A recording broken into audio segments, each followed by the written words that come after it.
ارشاد باری تعالی ہے کہ جسے اللہ کے حضور پیشی کا اور میدان حشر کا اتنا یقین ہے کہ وہ گناہ کرنے سے ڈر جاتا ہے کہ مجھے اللہ کے حضور پیش ہونا ہے. وَلِمَنْ خَافَ مَقَامَ رَبِّهِ، اللہ کے حضور پیش ہونے سے اللہ کی نافرمانی سے رک جاتا ہے، اس کے لیے دو جنتیں ہیں. یہ تو جنت کے مدارج بھی بہت ہیں اور اس اعتبار سے بھی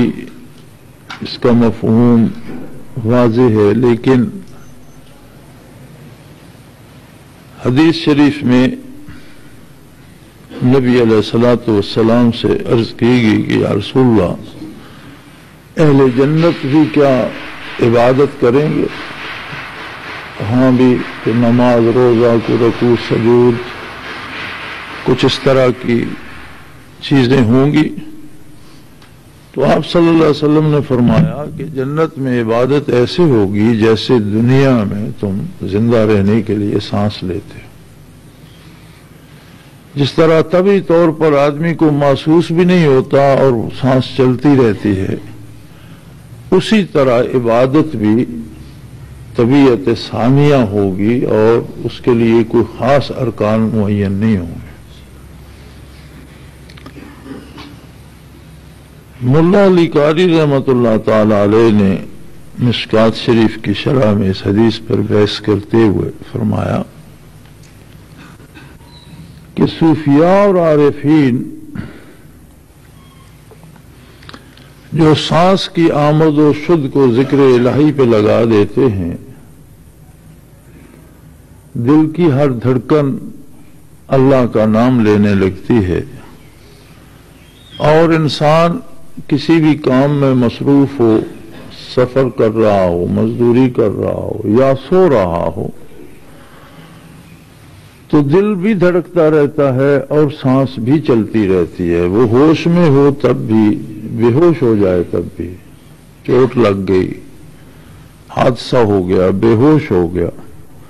لیکن جب تک دم میں دم باقی ہے، جب تک زندگی کا رشتہ باقی ہے، جب تک موت نہیں آ جاتی، نہ دل کی دھڑکن رکتی ہے اور نہ سانس منقطع ہوتی ہے. تو اگر یہ سانس اور دل کی دھڑکن ذاکر ہو جائے تو اس کا مطلب ہے کہ ایک جنت اس نے اس دنیا میں پا لی. وَلِمَنْ خَافَ مَقَامَ رَبِّهِ جنتان، اس کے لیے دو جنتیں ہیں جن میں سے ایک جنت جنت الاولا لکھتے ہیں، وہ جنت جو پہلے مل گئی وہ دنیا میں ہے.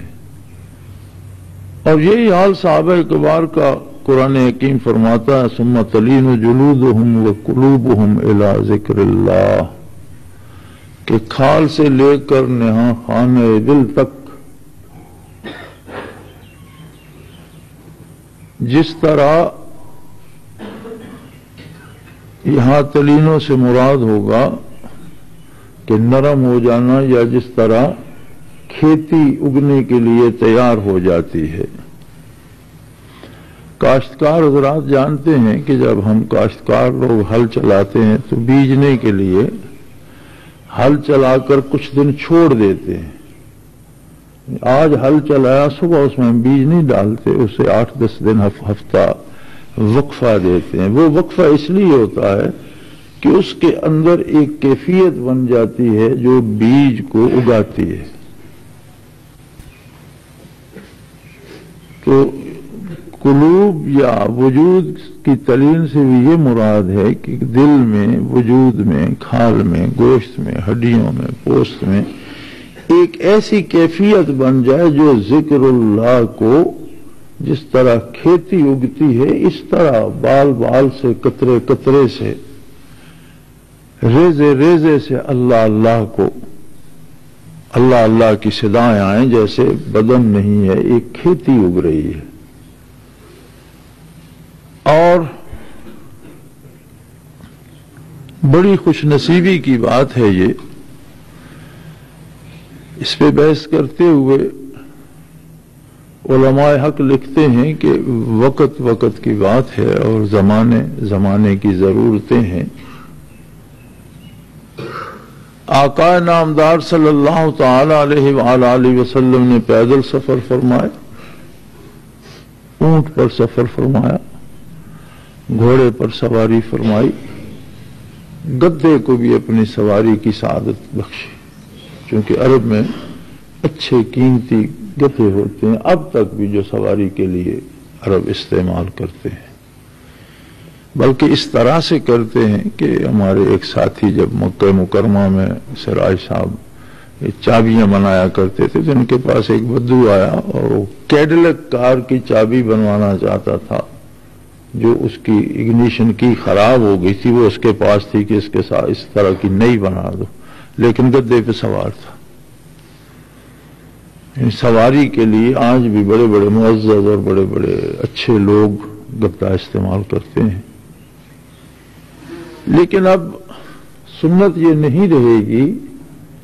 کہ حج پر جانے والا یہاں سے گدے پر یا گھوڑے پر یا اونٹ پر بیٹھ کر جائے کہ نبی کریم صلی اللہ علیہ وسلم مدینہ منورہ سے اونٹ پر بیٹھ کر گئے تھے، میں اونٹ پر بیٹھ کر جاتا ہوں۔ سنت ہوگی جانا، سفر کرنا،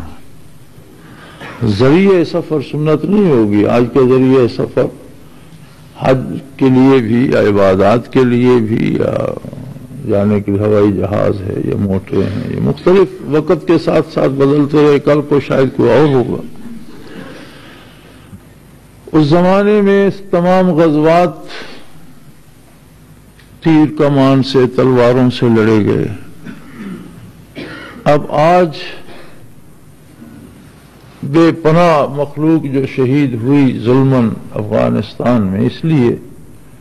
کہ امریکہ کے بم گرانے والے جہازوں کو روکنے کے لیے ان کے پاس کوئی ہتھیار نہیں تھا۔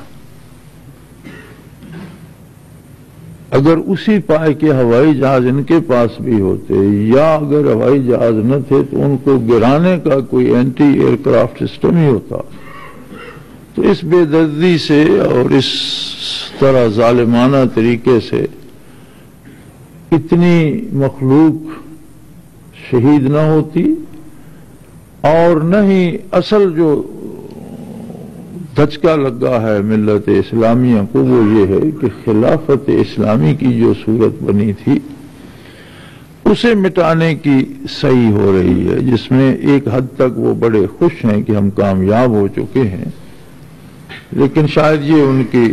شاید کیا یقیناً یہ ان کی غلط فہمی ہے۔ انشاءاللہ خلافت اسلامیہ نہیں مٹے گی، مٹنا کفر کا مقدر ہے،